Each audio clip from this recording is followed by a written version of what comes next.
left this property to their heirs because they're no longer with us. They've gone on to the other world.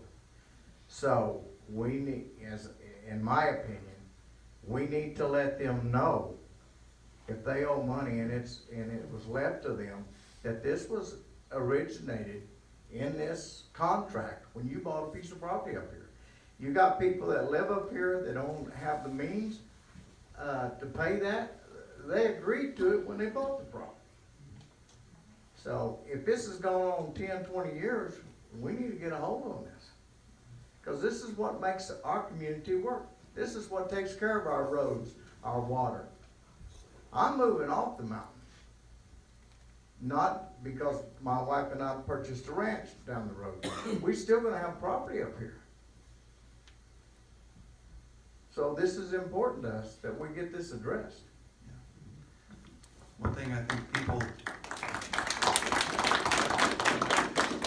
think that people have lost sight of is how great it is to have a central water distribution system, centralized system. It sure beats every one of us in this room dropping 30 to 40,000 to dig a well, and not every place a well is going to work. You know, so it is the heart of our community. And you know, my comment about people that don't have the means, for those people, there are programs that they can utilize to help pay. But ultimately, everybody needs to pay their fair share. And the board operates collectively. So, as board members, we would need to discuss it with the other board members, figure out a strategy, and then start socializing that with the community and ultimately put that strategy in place. The different steps involved in getting from where we are today to the place where we need to be, where the fees are fair and understood.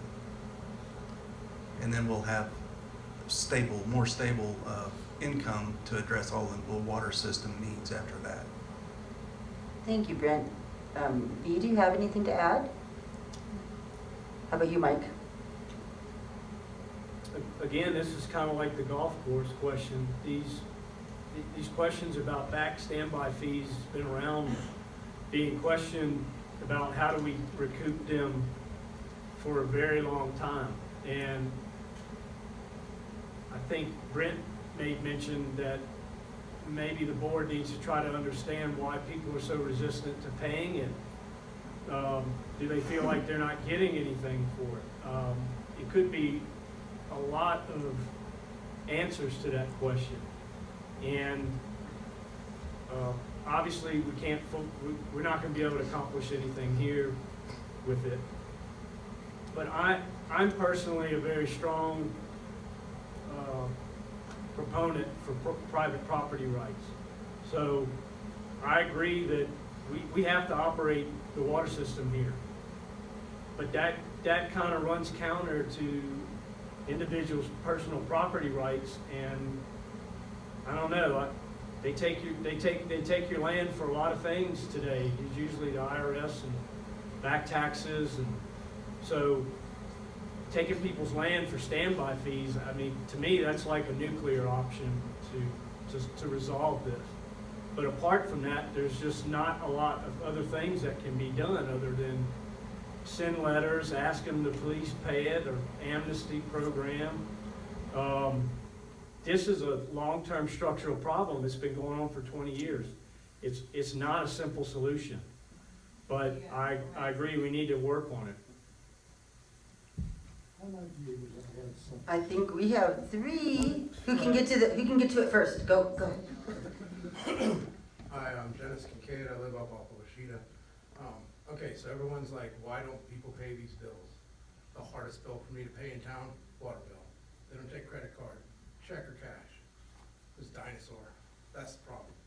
If you get on the board, right, how hard are you gonna push to take credit card? Because when you talk about it down there, this is the one thing that might as well be talking about, like quantum physics or something. It seems like, you know, this is where I think we kind of stayed too far in the past. So My question is, if you become on the board, are you gonna push to have credit cards become a payment method?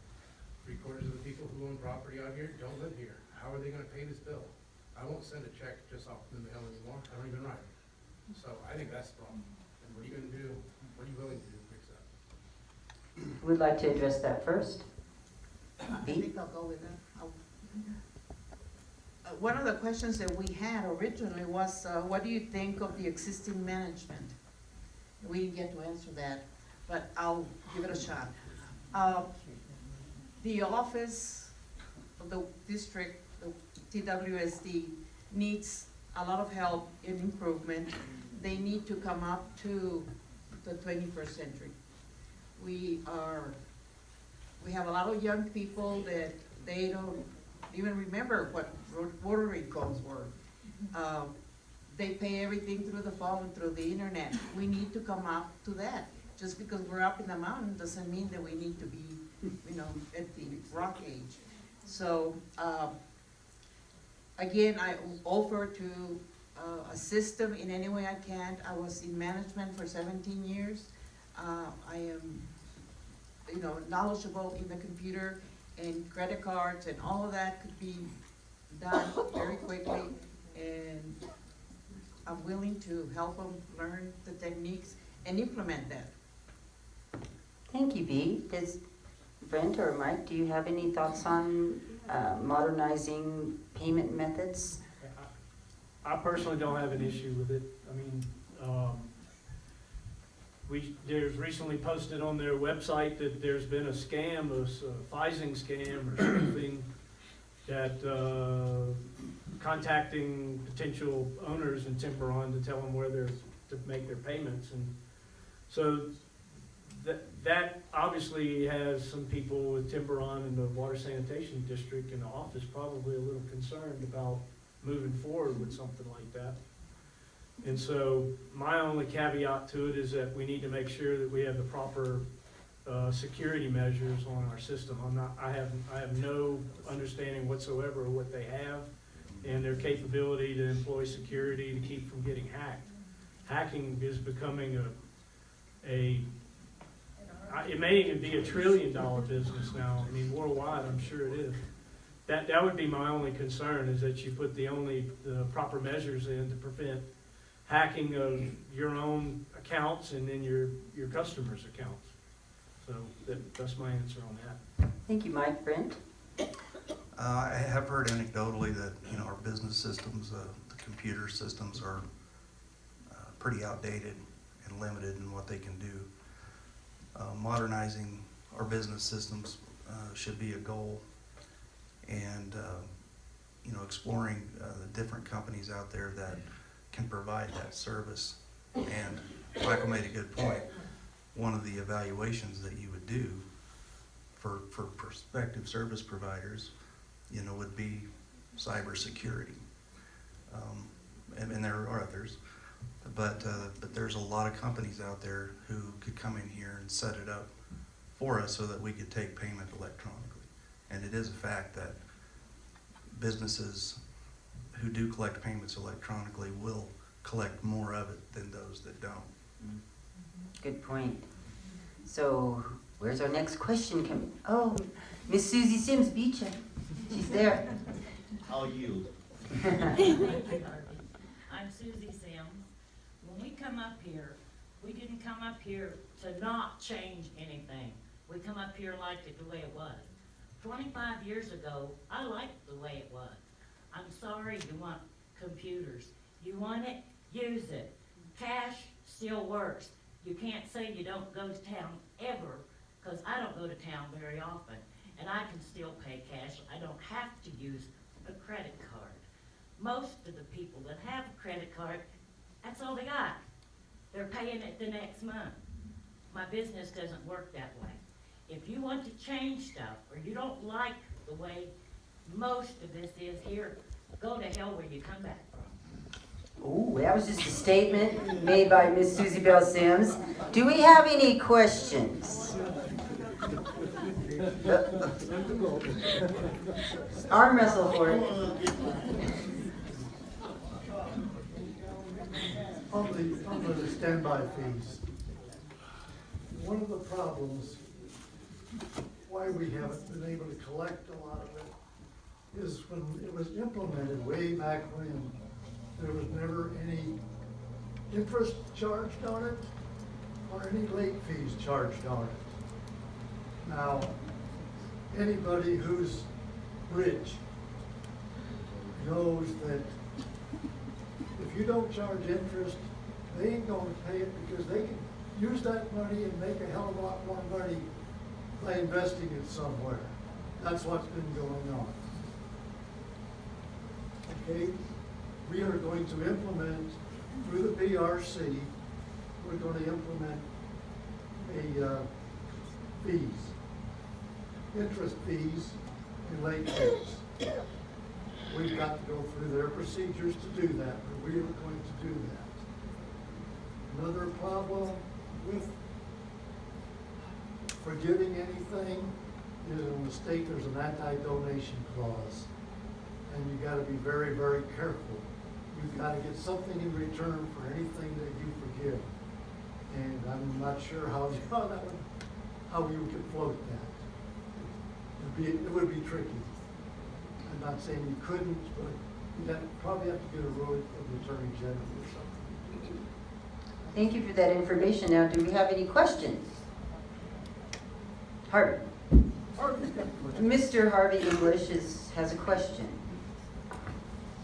So am I to understand that the property rights are important to you, and you don't think that people who owe the district money should be forced to do that, and if they don't, take the property? Is that kind of what I'm hearing, Mr. Rodriguez?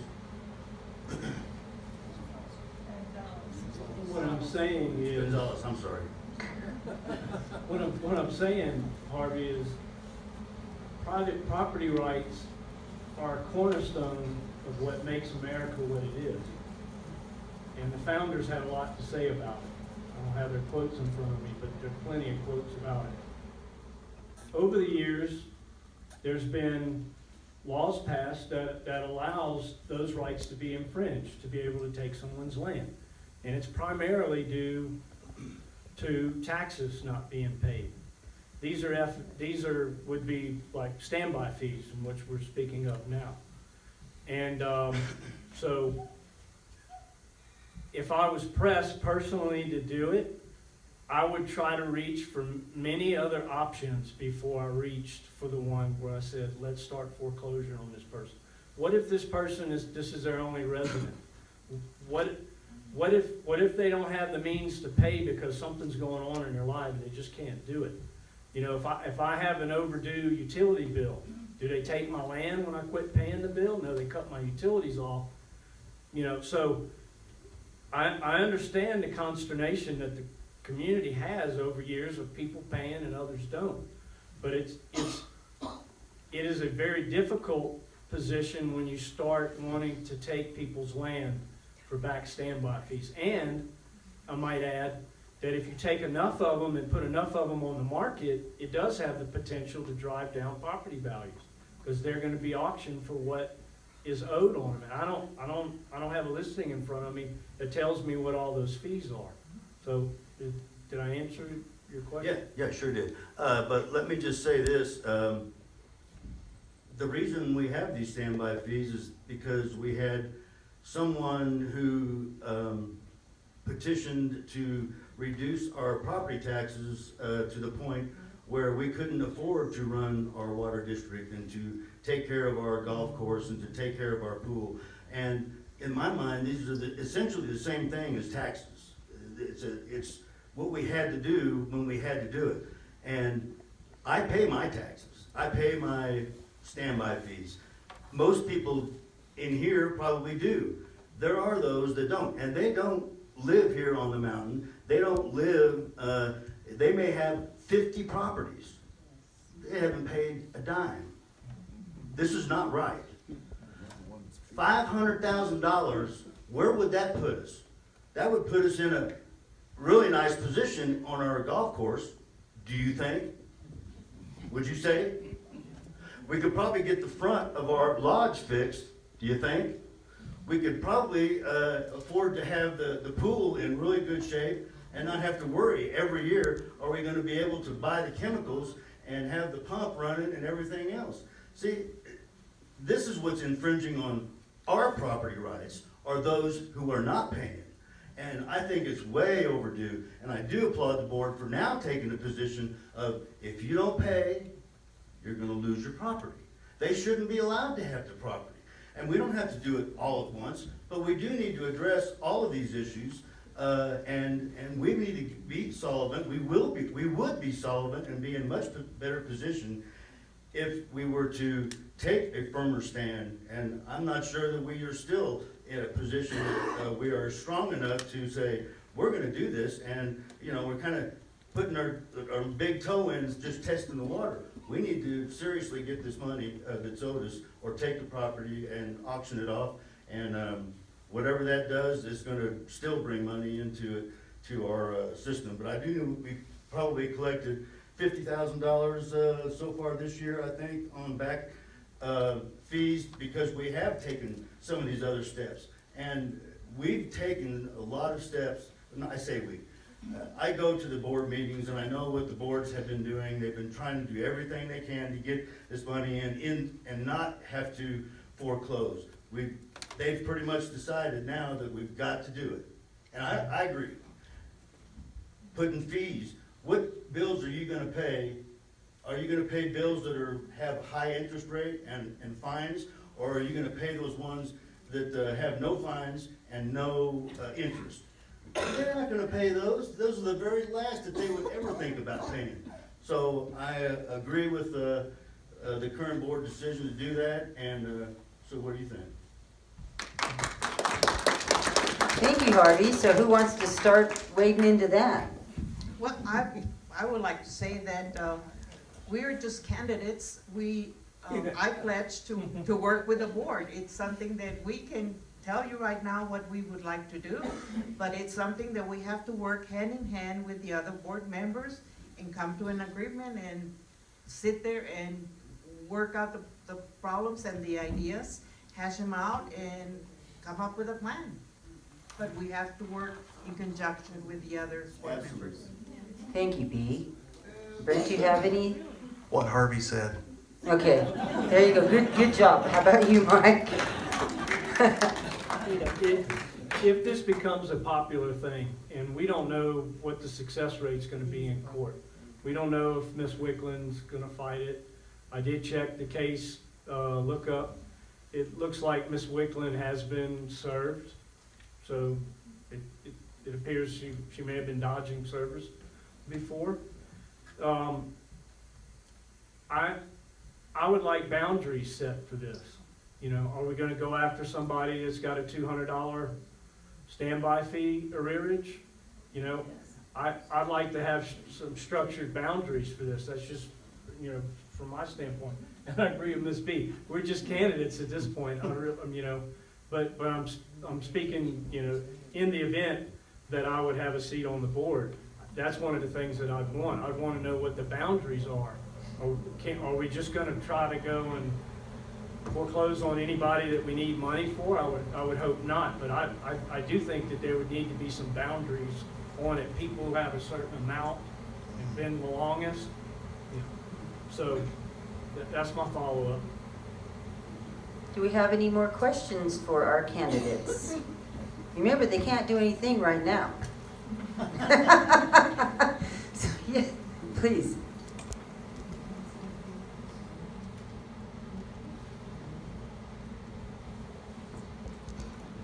My name is Clark Clement. My wife and I live here.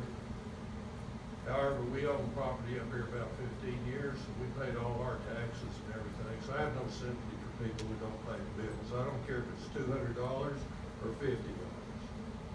Now I'll get to the question back to water. I understand the problem with the wells dropping the water level and everything. Y'all have a plan to utilize the springs? The question was, do you have a plan to utilize the Carissa Springs is what you're speaking of? Yeah. So, Mike, did you have? Yes, sir. The current plan is already moving forward. They're trying to get the filtration plant online and working. I don't know what stage they're at with that, but they would have to get it approved as a potable water source. And that was the drinking water for the community before the well was put in 2003, to my understanding. There is one concern that I do have with the surface water being used. The transportation piping, part of it is old transite piping of approximately 10 inches, is asbestosis piping, and is no longer allowed to be used for potable water systems. So that's going to need to be part of either getting a variance from the state to utilize it, and also we're going to have to be under some form of a sampling surveillance program, because to check to make sure that we're not going to get breakthrough through those filters at the water treatment plant. So I think it's critically important to get the surface water from Carissa Spring to be approved as potable drinking water. But to my understanding, it is not at that point yet. But the asbestos piping will need to be addressed. Right now, maybe they'll give us a variance and we can sample it just to make sure that it's not breaking through